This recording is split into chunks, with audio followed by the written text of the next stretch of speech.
আসসালামু আলাইকুম প্রিয় শিক্ষার্থীরা, তোমরা সবাই কেমন আছো? আশা করি সবাই ভালো আছো। আজ আমি তোমাদেরকে পড়াবো কেমিস্ট্রি দ্বিতীয় পত্রের প্রথম অধ্যায়ে পার্ট 2 অর্থাৎ পার্ট 1। ক্লাসটি তোমাদের ইউটিউবে আপলোড করা আছে, ওটা অবশ্যই দেখে নিবা। ওখানে বায়ুমণ্ডলের স্তর, ঘূর্ণিঝড় ও জলোচ্ছ্বাস নিয়ে আলোচনা করা আছে। ওখান থেকে কিন্তু 2 থেকে 1টি এমসিকিউ চলে আসে। আর পার্ট 2 তে কি কি থাকতেছে, এখানে গ্যাসের প্রাথমিক যে সূত্রসমূহ আছে, বয়েল, চার্লস, অ্যাভোগাড্রো সূত্র, আদর্শ গ্যাসের সমীকরণ, ডাল্টনের আংশিক চাপ ও গ্রাহামের ব্যাপন সূত্র, এবং এখান থেকে বিগত বৎসরে কি কি সিকিউ এবং এমসিকিউ চলে আসছে সেটিও আমি তোমাদেরকে আজ দেখাই দিব। তো চলো শুরু করা যাক অধ্যায়টি। দেখো, প্রথমেই আমরা যেটি জানবো সেটা হচ্ছে বয়েলের সূত্র। বয়েলের সূত্রটা কি? এখানে ভি সমানুপাতিক 1/p। এখানে তাপমাত্রাটা কি থাকবে? স্থির, অর্থাৎ স্থির তাপমাত্রা। তো এখানে দেখো, বয়লের সূত্রে অর্থাৎ স্থির তাপমাত্রায় নির্দিষ্ট ভরে কোনো গ্যাসের আয়তন তার চাপের কি হবে? ব্যস্তানুপাতিক হবে, তার চাপের ব্যস্তানুপাতিক, অর্থাৎ ভি সমানুপাতিক 1/p। এখানে তাপমাত্রাটা কি থাকবে? স্থির থাকবে। তাহলে এই সূত্র থেকে আমরা লিখতে পারবো P1V1 ইকুয়াল P2V2। এখন দেখো, এখান থেকে তোমাদের এমসিকিউতে যেটি প্রায় সময় চলে আসে সেটা হচ্ছে গ্রাফ বা লেখচিত্রে এখানে পি বনাম ভি এর লেখচিত্র। পি বনাম ভি এর লেখচিত্রটা কিরকম হবে? সেটা হবে অধিবৃত্তকার। সেটা কি হবে? অধিবৃত্তাকার হবে। সেটা অধিবৃত্তাকার, অর্থাৎ পি বনাম ভি এর লেখচিত্রটা কিরকম হবে? অধিবৃত্তাকার। তো চলো লেখচিত্রটা দেখা যাক। এই ক্লাসটি কিন্তু আমি ফিজিক্সে দিয়ে দিছিলাম, অর্থাৎ আদর্শ গ্যাসের যে ক্লাসটা আছে সেখানে লেখচিত্র নিয়ে বিশদ আলোচনা করা আছে। ইউটিউবে ক্লাসটি দেয়া আছে, তোমরা ওটা চাইলেই দেখে নিতে পারো। তো দেখো, এই পি বনাম ভি, এটা লেখচিত্র। এটা লেখচিত্র কিরকম হবে? অধিবৃত্তাকার। অর্থাৎ অধিবৃত্তাকার কিরকম দেখতে? এইরকম। অর্থাৎ এটা হবে এইরকম। গ্রাফটা কিরকম হবে? এইরকম। এটা আরেকটা নাম কি? Isotherm curve. এটা আরেকটা নাম হচ্ছে আইসোথার্ম কার্ভ। আরেকটা গ্রাফ দেখো, একটা যেটা তোমাদের এইখান থেকে, এই কেমিস্ট্রি বয়লের সূত্র থেকে কিন্তু এই দুটা গ্রাফ প্রায় সময় তোমাদের এমসিকিউ তে দিয়ে দেয়। পিভি বনাম পি এর লেখচিত্র, অর্থাৎ পিভি বনাম পি এর লেখচিত্রটা কি হবে? এক্স অক্ষের সমান্তরাল। অর্থাৎ এই লেখচিত্রটাও কিরকম হবে সেটা দেখো। এখানে এটা হচ্ছে পিভি এবং এদিকে ভি। এটা কার সমান্তরাল? এটা কি অক্ষ? এটা হচ্ছে ওয়াই অক্ষ, এবং এটা হচ্ছে এক্স অক্ষ। যদি এক্স অক্ষের সমান্তরাল হয় তাহলে সেটা লেখচিত্রটা কিরকম হবে? লেখচিত্রটা হবে এইরকম। অর্থাৎ সেটা পিভি বনাম ভি এর লেখচিত্রটা হবে এক্স অক্ষের সমান্তরাল। এবার দেখো, এবার আমরা যেটি পড়বো সেটা হচ্ছে চার্লসের সূত্র। চার্লসের সূত্রটা কি? ভি সমানুপাতিক টি। অর্থাৎ এখানে চাপ কি থাকবে? স্থির। অর্থাৎ এই জায়গায় স্থির পি, অর্থাৎ পি বলতে কি বোঝাবে? চাপ বোঝাবে। তাহলে সূত্রটা কিভাবে বলতে পারবা? সূত্রটা বলতে পারবা, স্থির চাপে নির্দিষ্ট ভরে কোনো গ্যাসের আয়তন তার পরম তাপমাত্রা কি হবে? সমানুপাতিক। তার পরম তাপমাত্রা সমানুপাতিক। অর্থাৎ স্থির চাপে কোনো নির্দিষ্ট, অর্থাৎ নির্দিষ্ট ভরে কোনো গ্যাসের আয়তন তার পরম তাপমাত্রা কি হবে? সমানুপাতিক হবে। তাহলে ভি সমানুপাতিক টি। আর এই জায়গায় স্থির থাকবে কে? চাপ স্থির থাকবে। তাহলে এই সূত্রটাকে আমরা লিখতে পারবো V1 divided T1 equal V2 divided T2। এখান থেকে তোমরা এমসিকিউ এর জন্য যে লাইনটা অবশ্যই মনে রাখবা সেটা হলো পরম শূন্য তাপমাত্রা। পরম শূন্য তাপমাত্রা কত? -273.15 ডিগ্রি সেলসিয়াস। -273.15 ডিগ্রি সেলসিয়াস বা 0 কেলভিন তাপমাত্রা তাত্ত্বিকভাবে গ্যাসের আয়তন কি ধরা হয়? গ্যাসের আয়তনটা শূন্য ধরা হয়। তাত্ত্বিকভাবে গ্যাসের আয়তন কত? শূন্য। এটা দিয়ে কিন্তু তোমাদের এমসিকিউ প্রায় সময় বোর্ডে চলে আসে। তাই এই লাইনটা খুব ভালো করে তোমরা অবশ্যই মনে রাখবা। দেখো, এবার অ্যাভোগাড্রো সূত্র ও আদর্শ গ্যাসের সমীকরণ। অ্যাভোগাড্রো সূত্রটা কি হবে? অ্যাভোগাড্রো সূত্রটা হবে ভি সমানুপাতিক এন। ভি সমানুপাতিক এন হলে, অর্থাৎ এখানে গ্যাসের চলরাশিগুলোও কিন্তু তোমাদেরকে মনে রাখতে হবে। অর্থাৎ এখান থেকে অবশ্যই তোমরা যেটা মনে রাখবা, গ্যাসের চলরাশি। গ্যাসের চলরাশি। এই গ্যাসের চলরাশিগুলো কি কি? গ্যাসের চলরাশি হচ্ছে পি, ভি, টি। অর্থাৎ চাপ, আয়তন ও তাপমাত্রা। চাপ, আয়তন ও তাপমাত্রা, এই তিনটা হচ্ছে গ্যাসের চলরাশি। তো এখানে কি আছে? ভি সমানুপাতিক এন আছে, আর কোন দুটা রাশি নেই? পি এবং টি নেই। পি এবং টি নেই। তাহলে পি এবং টিটা কি হবে? স্থির হবে। পি এবং টিটা হবে স্থির। পি কমা টি হবে স্থির। তাহলে সূত্রটাকে আমরা কি বলতে পারবো? দেখো, স্থির তাপমাত্রা ও চাপের সমায়তন সকল গ্যাসের সমান সংখ্যক কি থাকবে? অণু থাকবে। এন দ্বারা কি বুঝাবে? অণুর সংখ্যা বুঝাবে। এন দ্বারা বুঝাবে অণুর সংখ্যা। এরপর এখানে আদর্শ গ্যাসের যে সূত্রটা আছে, একটু আগে আমরা যে সূত্রগুলো পড়লাম সেগুলো কি কি? বয়েলের সূত্র আমরা পড়লাম এখানে, ভি সমানুপাতিক 1/P। তারপর চার্লসের সূত্র পড়লাম, ভি সমানুপাতিক, চার্লসের সূত্র ছিল ভি সমানুপাতিক পি, এবং অ্যাভোগাড্রোর সূত্র ভি সমানুপাতিক এন। এই তিনটা সূত্রকে আমরা যদি একসাথে করি তাহলে ভি সমানুপাতিক এন টি ডিভাইডেড পি লিখতে পারবো। তাহলে পিভি সমানুপাতিক এন টি লিখতে পারবো, আর এখানে সমানুপাতিক তুলে দিয়ে আমরা আর দিতে পারবো, অর্থাৎ এন আর টি। এই আর দ্বারা বোঝাবে হলো মোলার গ্যাস ধ্রুবক। আর দ্বারা কি বোঝাবে? মোলার গ্যাস ধ্রুবক। অর্থাৎ আদর্শ গ্যাসের সমীকরণটা হচ্ছে PV equal nRT, PV equal nRT. এখন এখানে এই আর এর মানটা অবশ্যই তোমরা খুব ভালো করে মনে রাখবা, কারণ এমসিকিউতে প্রায় সময় এটি চলে আসে এসআই এককে। আর এর মান কি? এসআই এককে 8.314 জুল পার কেলভিন পার মোল, অর্থাৎ এসআই এককে হচ্ছে 8.314 জুল পার কেলভিন পার মোল, এবং লিটার অ্যাটমসফিয়ার এককে 0.0821 litre atmosphere per kelvin per mole. এগুলো একক সহ অবশ্যই তোমরা খুব ভালো করে মনে রাখবা। এই আর এর মান একক সহ, অর্থাৎ এসআই একক এবং লিটার অ্যাটমসফিয়ার এককে আর এর মান দুটি অবশ্যই তোমরা নোট করে রাখো বা খুব ভালো করে মনে রাখবা। এর পরবর্তী যে স্লাইডটা আছে সেটা কি? সেটা হলো ডাল্টনের আংশিক চাপ সূত্র। ডাল্টনের আংশিক চাপ সূত্রটা কি?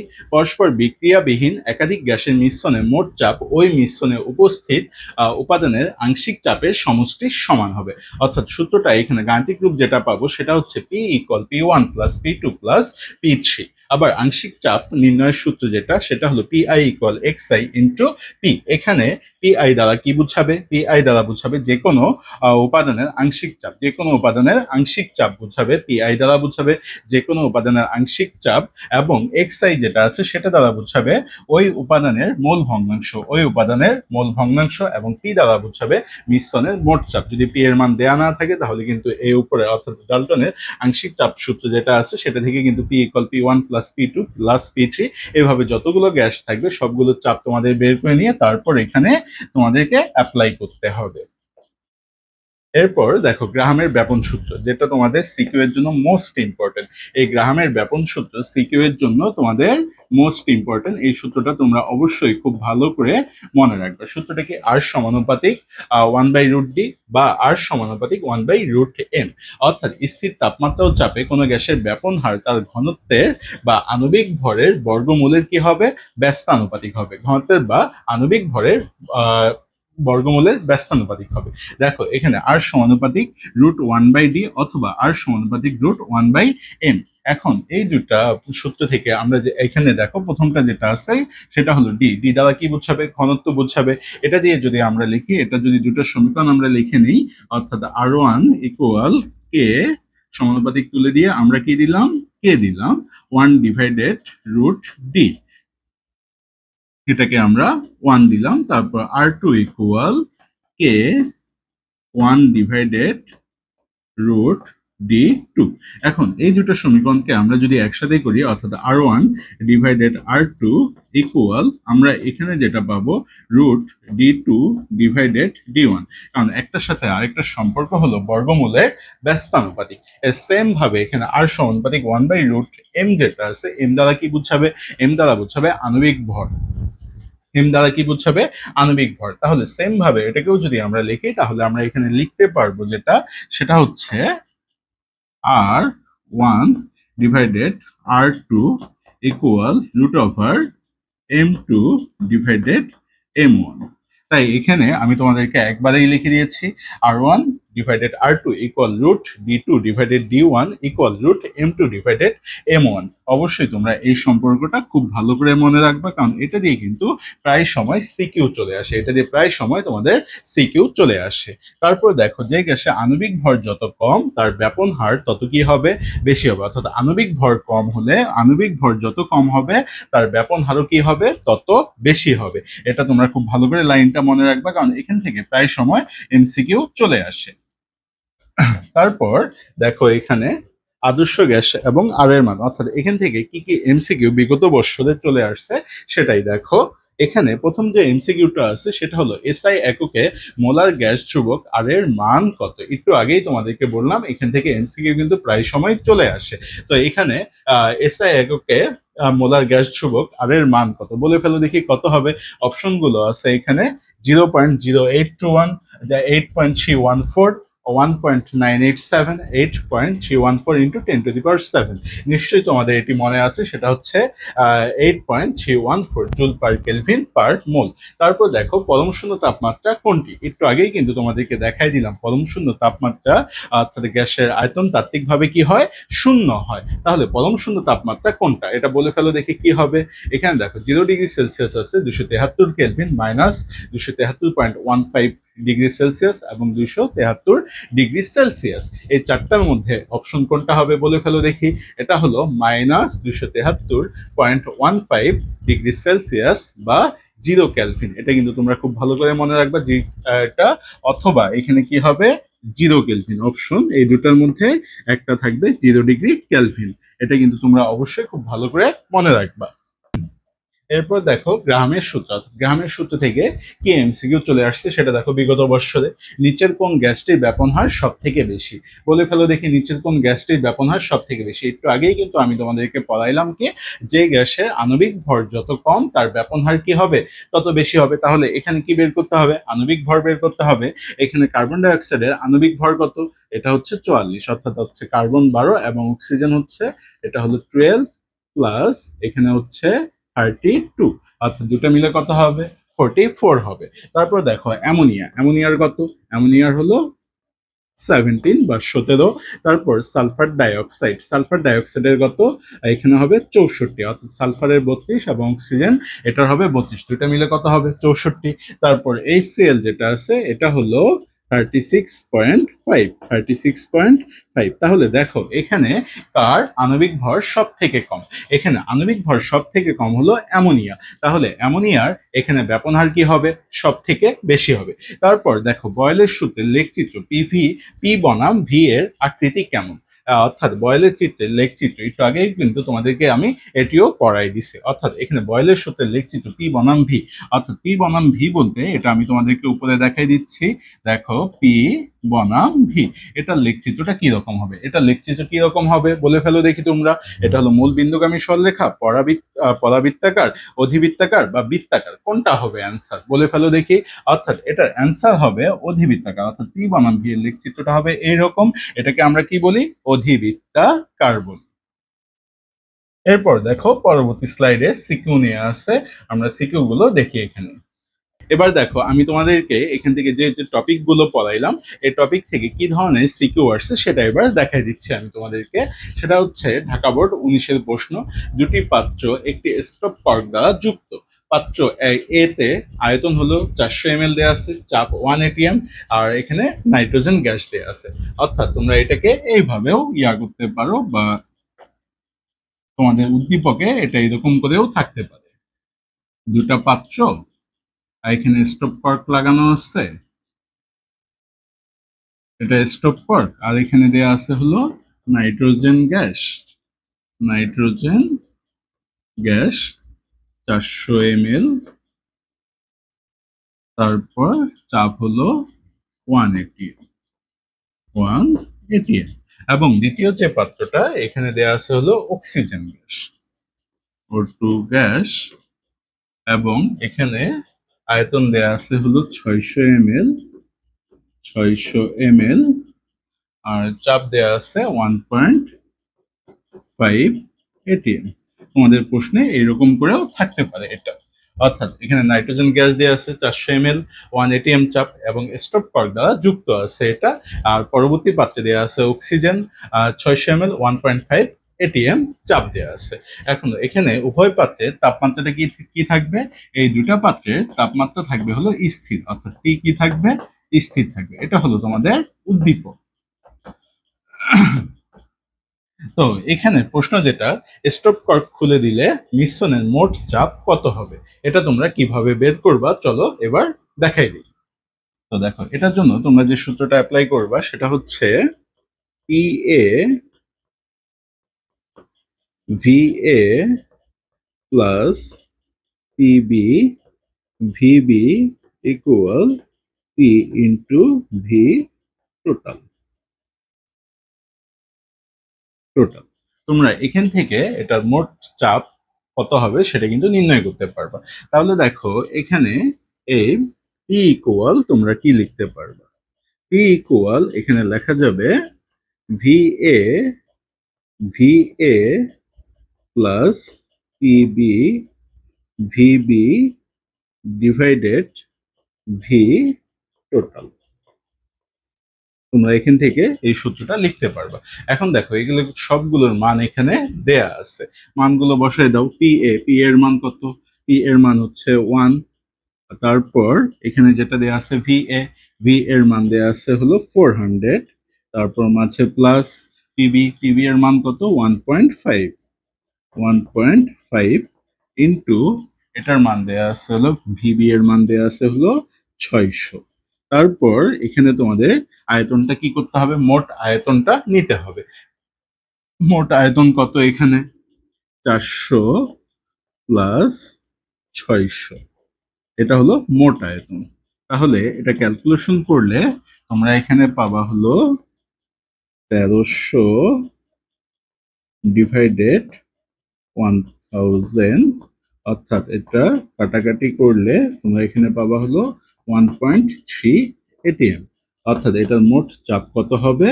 1.3 এটিএম হবে। এবার দেখা যাক পরবর্তী সিকিউরিটি।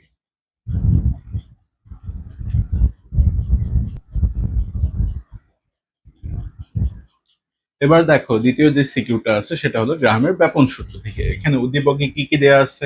একই তাপমাত্রা ও চাপে দুটি গ্যাস এক্স ও ওয়াই বিবেচনা করো। এখানে এক্স গ্যাসের ঘনত্ব দেয়া আছে 1.25 গ্রাম পার লিটার এবং ওয়াই গ্যাসের ঘনত্ব দেয়া আছে 1.43 গ্রাম পার লিটার। প্রশ্নটা দেখো এখানে উদ্দীপকের গ্যাস দুটির মধ্যে কোনটি পাত্রে দ্রুত ছড়িয়ে পড়বে গাণিতিকভাবে বিশ্লেষণ করো। এটার জন্য আমরা গ্রাহামের ব্যাপন সূত্র যেটা জানি সেটা কি?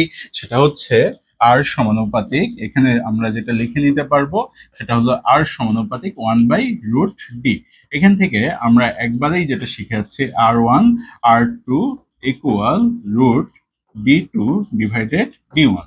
যেহেতু এখানে x এবং y দিয়ে দেয়া আছে, x এবং y, তাই আমরা এখানে x ও y ধরবো। তো এটা আমরা কিভাবে লিখবো? চলো এটা সলভ করা যাক। তাহলে R1 এর জায়গায় আমরা ধরবো Rx, তারপর RY এর জায়গায় আমরা ধরবো R2 এর জায়গায় আমরা ধরবো RY ইকুয়াল দিয়ে এখানে আমরা যেটা লিখতে পারবো সেটা হচ্ছে dy ডিভাইডেড dx। এটা আমরা লিখতে পারবো dy ডিভাইডেড dx। অর্থাৎ এখানে dy এর যে মান আমরা মানটা বসাই দিব। dy এর মান কত দেয়া আছে?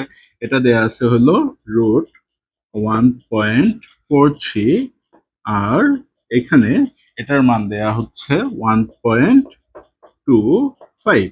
এটা এটা ক্যালকুলেশন করলে তোমরা কত পাবে? এটা ক্যালকুলেশন করলে পাবে 1.069। অর্থাৎ এই ইকুয়েশন থেকে তোমরা কি লিখতে পারবা? Rx equal 1.069 into RY। তাহলে এখানে কার মান বেশি হচ্ছে? Rx এর মান বেশি। তাহলে আমরা এখানে লিখতে পারবো Rx গ্রেটার দেন RY। এটা আমরা লিখতে পারবো। অর্থাৎ x গ্যাসটা y গ্যাস অপেক্ষা দ্রুত ছড়াই পড়বে।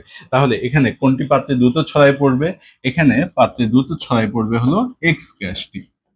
x গ্যাসটি দ্রুত ছড়াই পড়বে। আশা করি তোমরা এটি বুঝতে পেরেছো। এবার দেখা যাক তৃতীয় যে সিকিউরটা আছে সেটা। দেখো এখানে যে সিকিউরিটি নেওয়া হয়েছে সেটা হলো আদর্শ গ্যাস সমীকরণ থেকে কি ধরনের সিকিউ দিতে পারে তোমাদেরকে সেই টাইপেরই একটা সিকিউ নেওয়া হয়েছে। এটা হলো কুমিল্লা বোর্ড 17-তে চলে আসছিল। 27 ডিগ্রি সেলসিয়াস তাপমাত্রা এবং 750 mmHg চাপে একটি সিলিন্ডারে 0.85 গ্রাম একটি অজ্ঞাত গ্যাস রাখা আছে যার আয়তন 400 ml। উদ্দীপকে অজ্ঞাত গ্যাসটির আণবিক ভর নির্ণয় করো। এটা তোমরা কিভাবে করবা? দেখো একটু আগেই তোমাদেরকে আদর্শ গ্যাসের যে সূত্রটা আমি পড়াইলাম সেটা হলো পিভি ইকুয়াল এনআরটি।